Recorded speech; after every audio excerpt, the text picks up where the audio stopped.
Hi friends, this is the great world, and today the great world brings a great story, the story of Memphis Belle.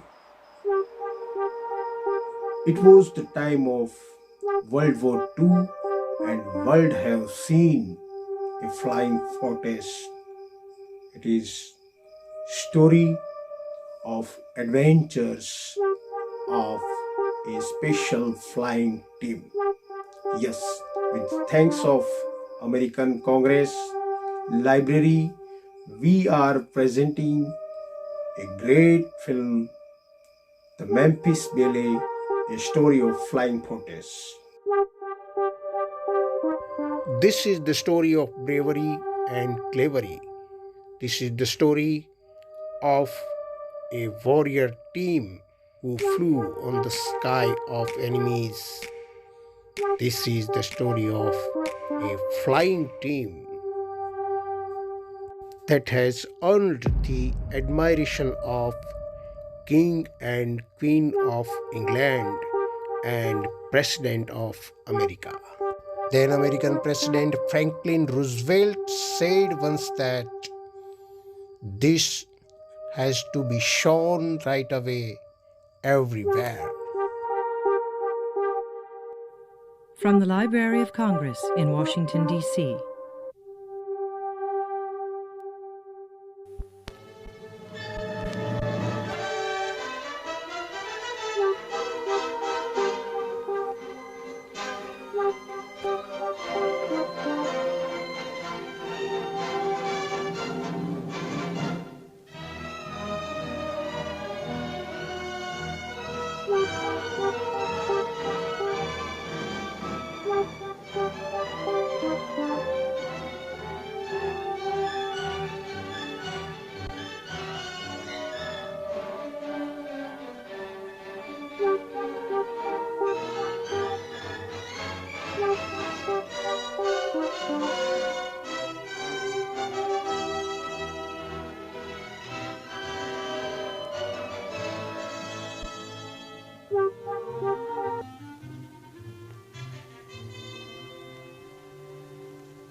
This is a battlefront like no other in the long history of mankind's wars.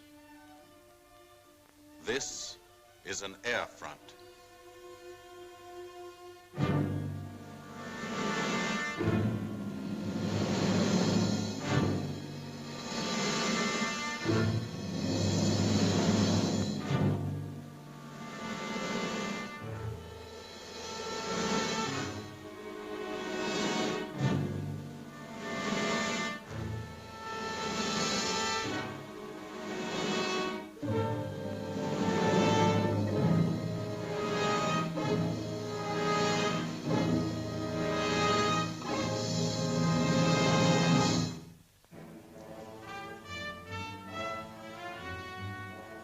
The working day begins, as it will end, with the ground crews, as much a part of the fortress as her wings.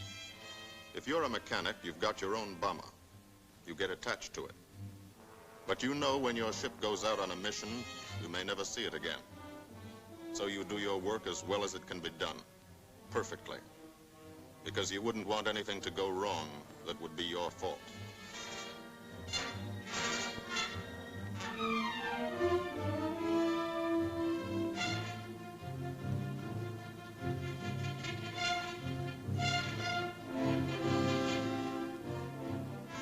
Today, the bombs will be taken from these bomb dumps somewhere in England and delivered to specific points in Wilhelmshaven, Germany.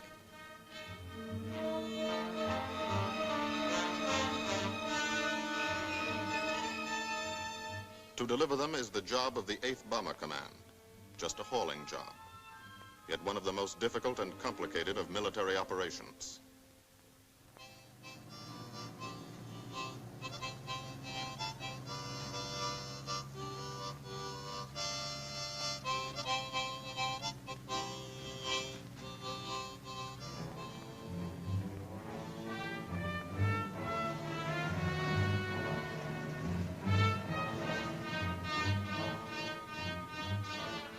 General-purpose demolition bombs. Impact velocity as high as 750 miles an hour. Pierce 5 inches of armor plate. Destroy a factory. Briefing at 0800. Pilots, bombardiers, and navigators take their places. The group commander, Colonel Stanley Ray, steps up to the target map, and for the first time, you learn where you're going. Sometimes your face turns white when you find out. Sometimes the feeling you won't come back tightens your insides. Not so long ago, you were sitting like this in a college or high school classroom, not listening too hard, perhaps even a little sleepy. But you listen here. And as you listen, you don't have time to think of yourself. Fear fades. You concentrate on the mission. Type of formation, assembly point, 0 hour, route to target, weather, enemy fighters, enemy flak, route back home. If forced down in enemy territory, destroy equipment. If taken prisoner, give no information, name, rank, and serial number. That's all.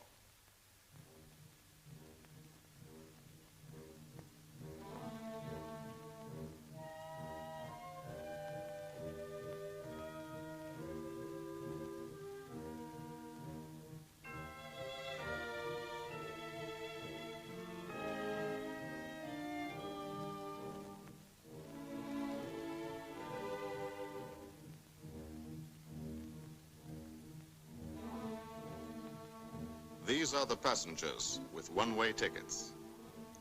And this is the crew of the Memphis Belle, 324th Squadron, 91st Heavy Bombardment Group. Just one plane and one crew in one squadron, in one group, of one wing, of one Air Force, out of 15 United States Army Air Forces. Well, fellas, we've never had an easy ride over there yet. And today won't be any different. No escort except unfriendly. So keep your eyes peeled.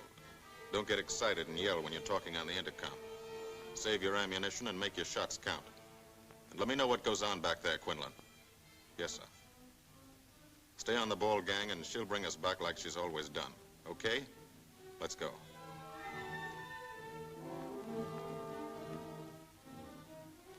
They have completed 24 missions. In this, the toughest theater of air war, the big league of sky fighting. Their experience is priceless. And so, if the Memphis Belle comes back this afternoon, they will be sent to bring the vital lessons they have learned to thousands of air crew men in training at home. Home is America.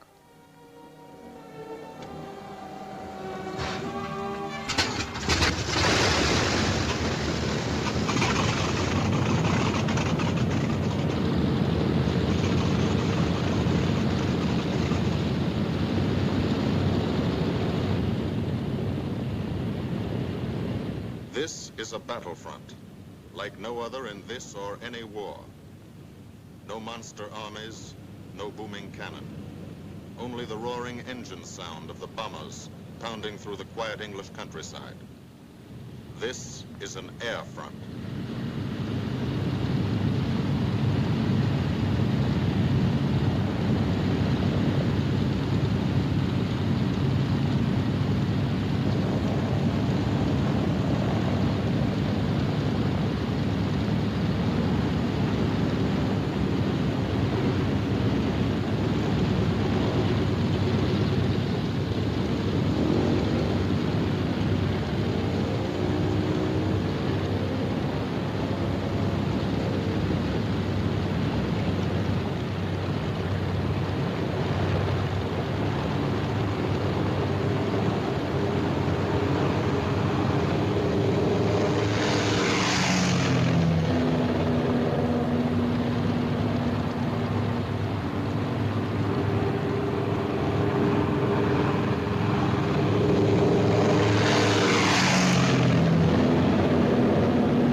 leave the soil of England for the 25th time.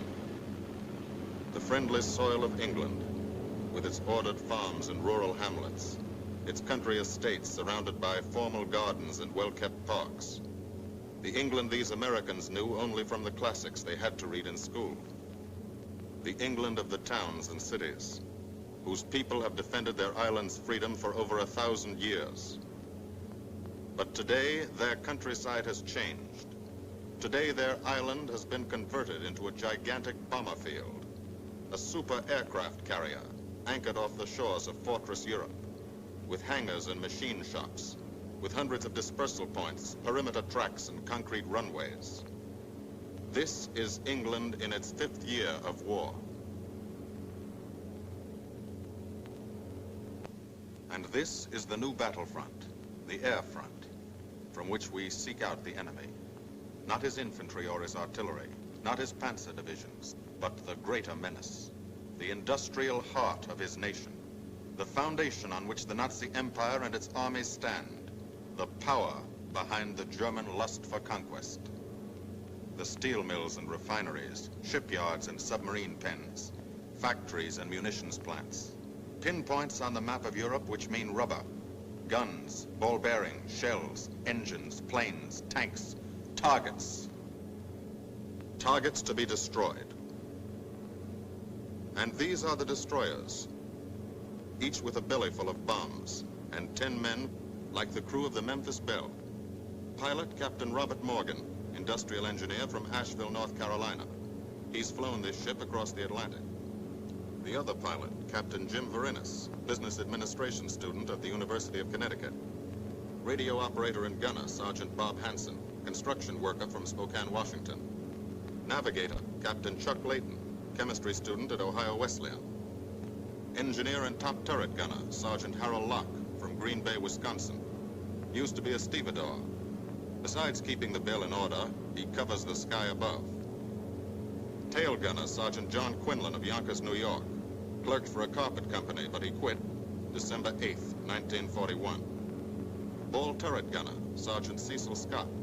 Pressman for a rubber company in Rahway, New Jersey. Pilot to crew, 10,000, put on oxygen. They're climbing higher now, 300 feet a minute. The strain on the planes and on the men is mounting.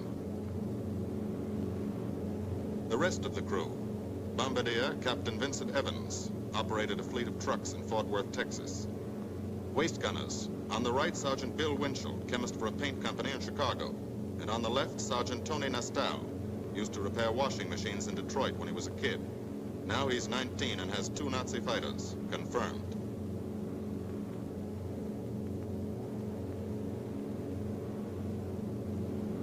It takes all of a pilot's strength to keep a 30-ton fortress in tight formation. But the formation is the bomber's best defense against enemy fighters.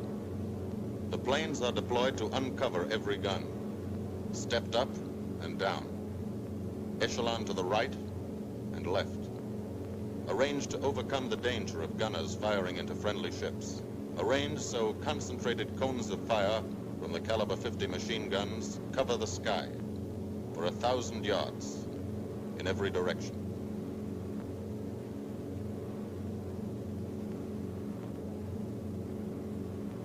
The friendly coast of England slips by below.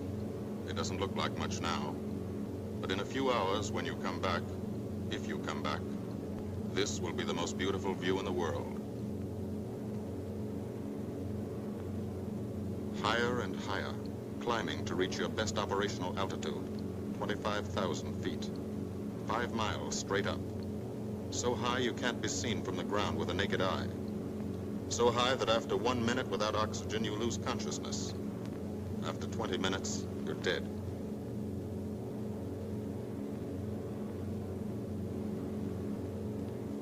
From now to the target, you go about your routine duties, plot your course, check your equipment, and wait, and think. Higher and colder. Temperature 40 degrees, below zero. Take off your glove and you lose some fingers. You look out at the strange world beyond, reflections in plexiglass, like nothing you ever saw before. outside of a dream.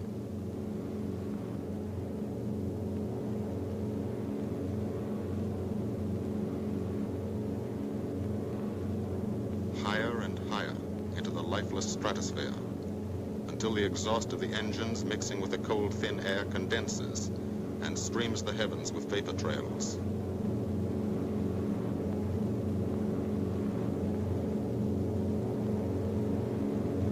To the men in the ships, they're far from beautiful, for they point like beckoning fingers to the formation, signposts in the sky for the enemy to spot us.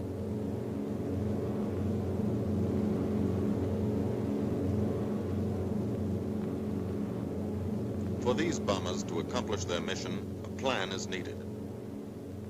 Carefully worked out, timed to the minute. The job is to bomb Wilhelmshaven effectively and economically. The enemy is strong, skillful, determined to stop us. Here are his defenses. Airdromes, well dispersed. Each plane indicates a Staffel, or squadron of fighters. Heavy anti-aircraft, highly trained and accurate, all along the coast and defending his vital installations. Radar to warn him of our coming. Here is our plan to divide his defenses and weaken his opposition. At 13:30 hours, shortly after takeoff, 6 groups of planes will be heading toward the enemy coast from 6 directions. The Blue Force, 100 B-24 Liberator 4-engine bombers. The White Force, 300 B-17 Flying Fortresses. The Green Force, 300 B-17s with an escort of 6 squadrons of P-47 Thunderbolts. A force of B-26 Marauders, twin-engine medium bombers with 6 squadrons of RAF Spitfires escorting. Almost 1,000 planes and over 8,000 men in the air. The enemy alerts all his airdromes. But which is our main force? What are our targets? Where should the Nazi controllers send their fighters? It's our job to make them guess, and guess wrong. A half hour later, at 1400 hours, the Blue Force will be heading east across the North Sea, with the White Force following. These enemy fighters are tied down, waiting to meet them, and will not be able to attack the Green Force. These fighters must come up to attack the Green Force, and thus will be no threat to the Blue and White Forces. The B-26s and Spitfires will bomb and strafe a key rail junction, diverting these 6 Staffeln and preventing the enemy from concentrating too many fighters on the Green Force, which is scheduled to bomb an aircraft factory at Hanover. At 14:30 hours, the Blue Force will threaten this entire coastal area of northwestern Germany. Which target will it be? Flensburg? The Kiel Canal? Or will it turn suddenly and bomb Hamburg, Wegesack, or Emden? Actually, it carries no bombs at all. It's a decoy and keeps the fighters from the northern area busy while the White Force, the main effort, heads for the submarine pens of Wilhelmshaven. At 1500 hours, while the White Force is over its target, only a fraction of the available German fighter strength of the area can intercept it. Because of the Blue Force diversion and the simultaneous bombing of Hanover by the Green Force. This is the plan of battle for today, drawn up by the Combined Operations Planning Committee and approved by the Commanding General. The White Force, lead group, low squadron. We've crossed the invisible line of enemy radar. The Hun is expecting us.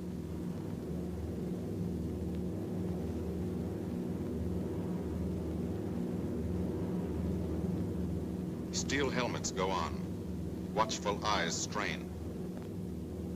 Tight formations are held tighter still. Tense gunners more alert because here it comes. The enemy coast. From up here, it looks the same as any other. Houses, roads, green fields, factories, waterways. But they are the houses and fields of those who invade and oppress.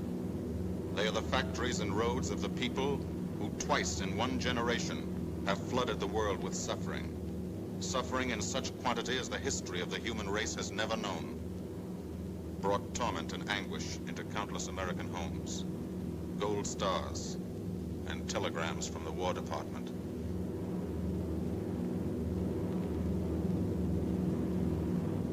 The first flak, just harmless-looking, silent puffs of smoke. Only each puff is a shell exploding, throwing shrapnel around the sky. Exactly the range, accurate flak by radio prediction. 5 miles down, Nazi anti-aircraft batteries have calculated the altitude, speed, and course. Where will the next one hit? You try not to be there.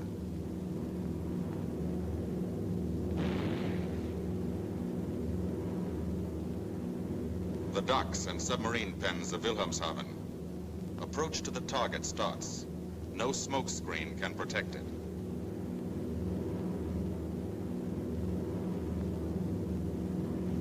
Now the enemy knows the path of your approach and walls that path with a flak barrage, but you fly right through it.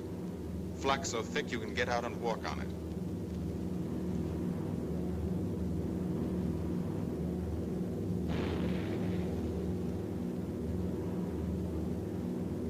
Morgan changes course every 15 seconds. Evasive action to confuse the flak batteries. Bomb sights set for correct altitude and speed. Bomb bay doors open. The bombing run begins. Pilot to Bombardier. Okay, Vin, you've got it. Now Evans flies the Memphis Belle, controlling it through the bomb sight. And now we are most vulnerable. Committed to our bombing run, we can't dodge flak or fighters. Here's the first.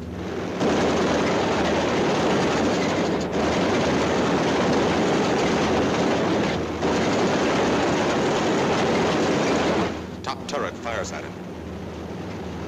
Evans must ignore the battle. Crosshairs lined up on target. Adjustments for wind drift made. 2 more fighters diving from 9 o'clock. Flak now has the range too.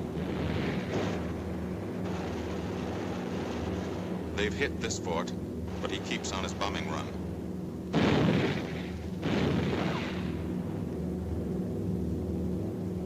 As lead bombardier, Evans's aim must be good. Every other ship in the group will drop its bombs when he drops his. Now one pointer on the bomb site moves toward another stationary pointer. The instant they touch, bombs will release.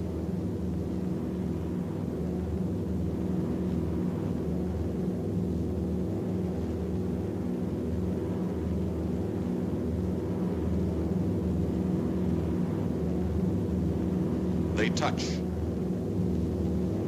Bombs away.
The first half of the mission is over, the easy half. Now to get home.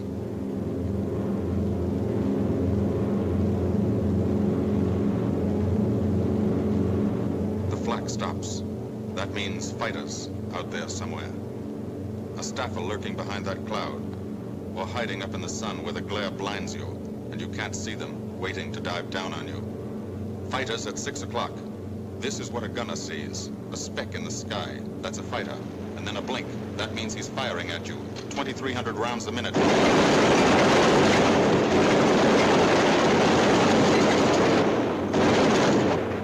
In a running battle, one of the most important instruments is the interphone.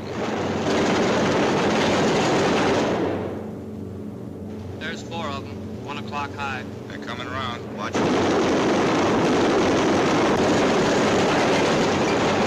Two fighters, 6 o'clock up, coming in. Diving out, Chief.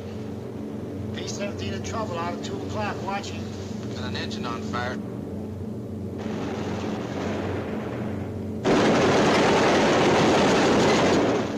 There's two more diving through the 94th. 3 planes, 9 o'clock, coming around. Keep your eye on them, boy. Coming around to 10. Watch them, Chuck. Keep your eyes open. Yeah. They're breaking 11, breaking 11. I got them. 10 o'clock. I got those two at 2 o'clock. Watch them, Scotty. I got my sights on them. Check that B-17, Chuck. 3 o'clock. Motor smoking. Fighters 10:30 coming around. Those 10:30 up or lower?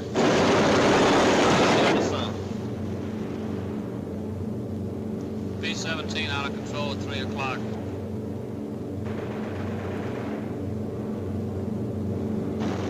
Come on, you guys, get out of that plane. Bail out. There's one. He come out of the bomb bay. Yeah, I see him. There's a tail gunner coming out. Watch out for fighters. Keep your eye on them, Bill. See any parachutes, Quinlan? 2 parachutes open, Flag Chief. at 9 o'clock.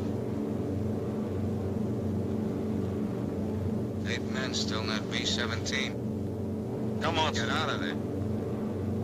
There's 3 more chutes. Flak, 11 o'clock. Fighters, 6 o'clock. ME-109 at 3 o'clock. Keep after him, Winchell. I see him. I'm on him.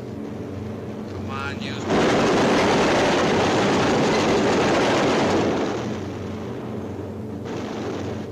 I got him. Quinlan, confirm that fighter. He got him, Chief. Look, he's bailing out. Don't yell on that intercom. Fighters 10 o'clock. Watch those 2 at 12, Van. They're coming in. They're coming in, Scotty. Get that ball turret on him. Save the ammunition as much as possible.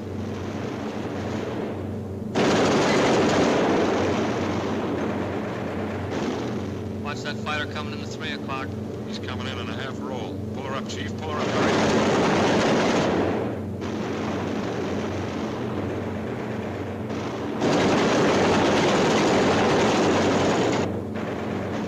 This fortress is hurt. Engine on fire, losing airspeed and altitude. Drifting into the flak, alone and helpless. A straggler. In a minute, Nazi fighters will swarm in like buzzards for the kill. You can watch, but you can't go down to help. You keep your formation.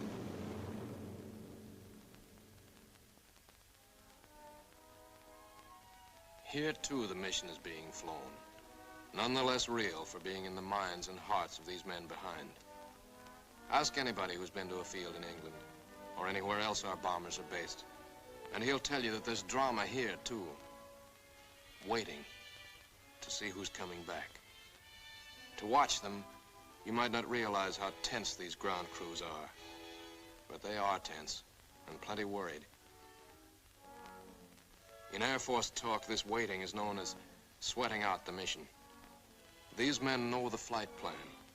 Their watches told them when the bombers were running into enemy flak, when they were over the target, when they left the enemy coast. And now their watches tell them the bombers should be nearing the field. Every ear strains for the first sound of the engines. And then somebody hears them.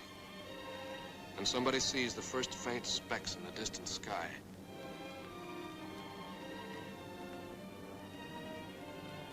Every face turns to see and count. The watchers try to read the numbers on the ships. These planes have priority to land first. The colored flares mean wounded aboard. In the hospital window, these watching men know what that means.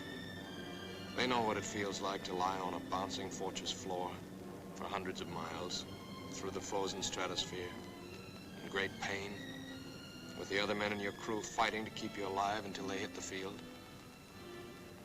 The field. Home. It'll be okay then, because there'll be medical care, the best, as soon as the wheels of your plane stop rolling.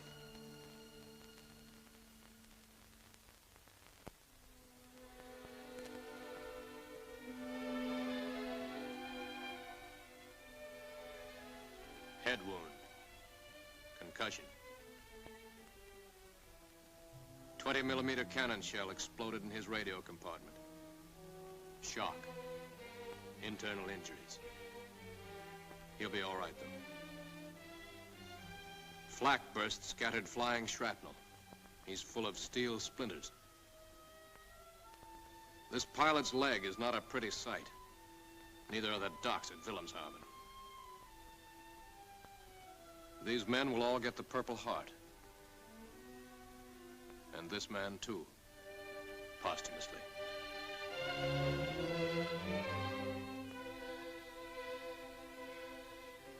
A transfusion right in the plane. This gunner's too weak to be moved. The new life-giving blood flowing into his veins might be the blood of a high school girl in Des Moines, a miner in Alabama, a movie star in Hollywood, or it might be your blood. Whosever it is, thanks. 36 planes left this field this morning. Now 6 more arrived. That makes 20 home. And this one's 21. More wounded aboard.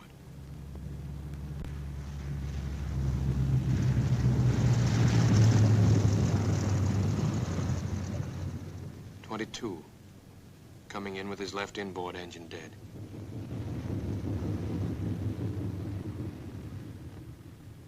23, with a feathered prop on his left outboard engine. 24, Southern Comfort, with a chunk of tail gone. 25, they flew home on their luck. 26, not a scratch. The control tower learns that 2 more landed at a British field to the south. 1 a crash landing, crew safe. That makes 28. 29. A rough landing, but her pilot's badly hurt. It's a wonder he brought her back at all. 29 planes back, so far. 29 out of 36. Our losses were heavy, but the enemy's were far heavier.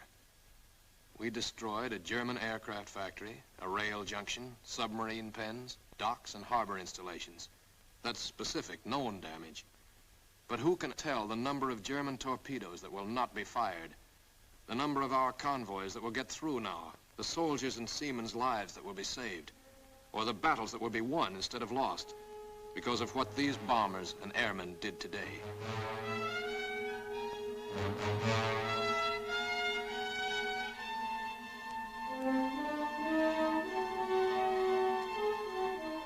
Pilot and tail gunner. They can laugh now. Fire on the inboard engine did this. Flames streaked back and burned the stabilizer, too. Another crew luck brought back.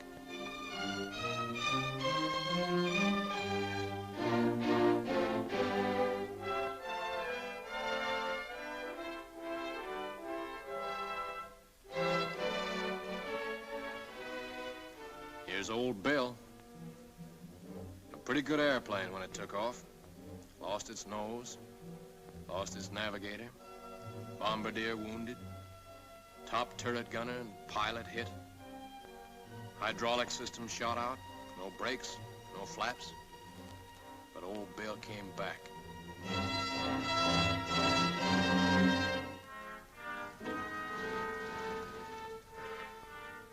Now, among the returned crew members, talk flows like a river, talking out every detail of the mission.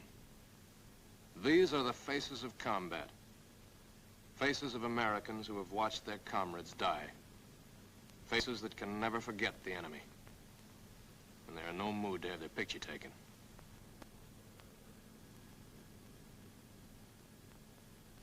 In the control tower, Colonel Ray, the group CO, is still watching and waiting. And then he spots the last flight. 3 more planes. And one of them is the ship everyone has been pulling for.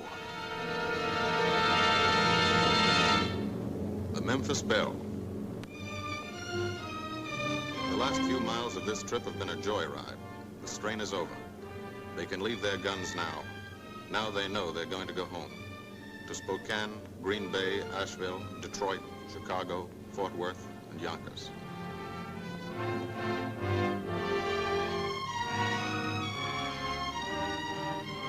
The Belle comes in for her landing, but first Morgan buzzes the field, cuts the grass with the giant fortress.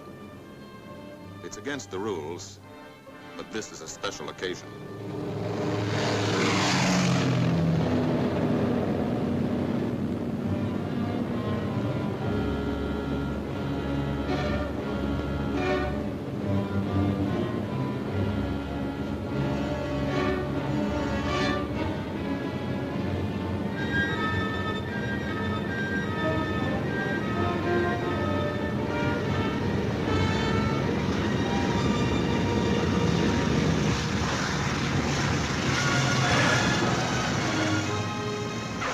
The wheels of the Memphis Belle come back to the soil of England for the 25th time.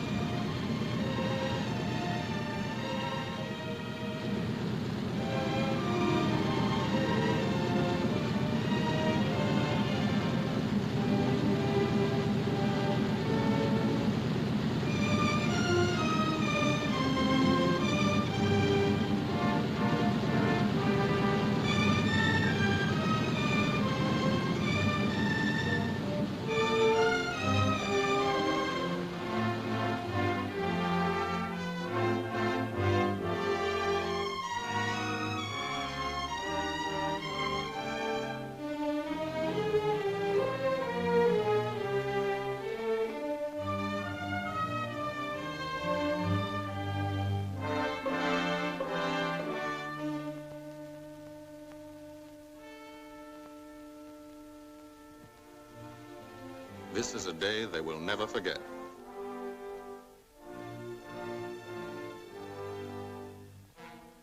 Another great day soon after, Brigadier General Hansel visited the field and presented the Distinguished Flying Cross to every member of the crew.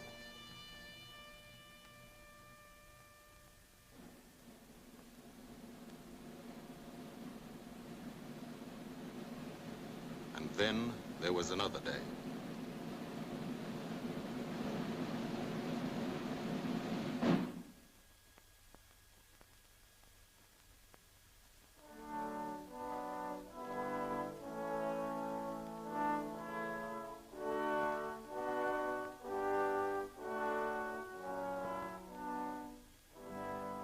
Their Majesties, the King and Queen of England.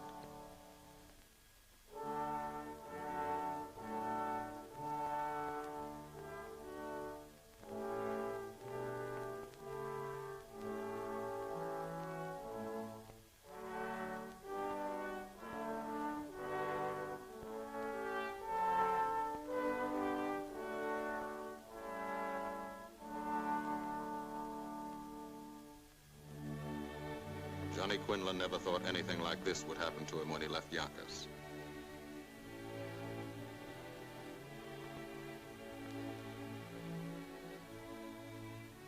The ground crew were a little self-conscious about being dressed in fatigues, but the Queen thought they were very nice.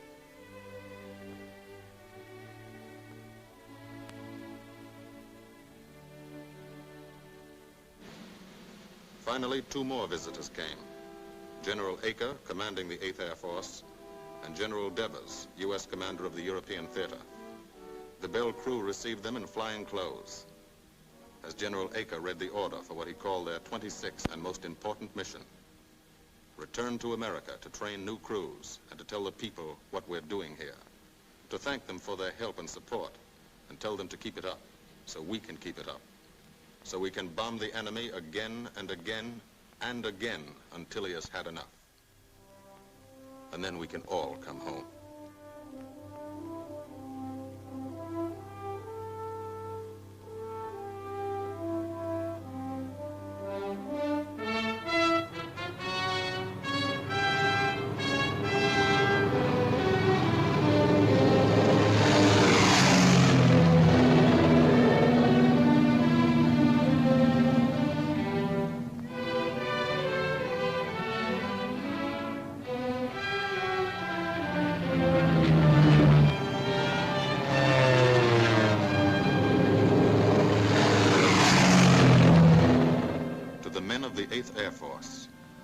now flying deep into Germany, bringing destruction to targets almost 1,000 miles from their bases. Destruction like this. And who have never once been turned back by the enemy. To those men, this film is gratefully dedicated.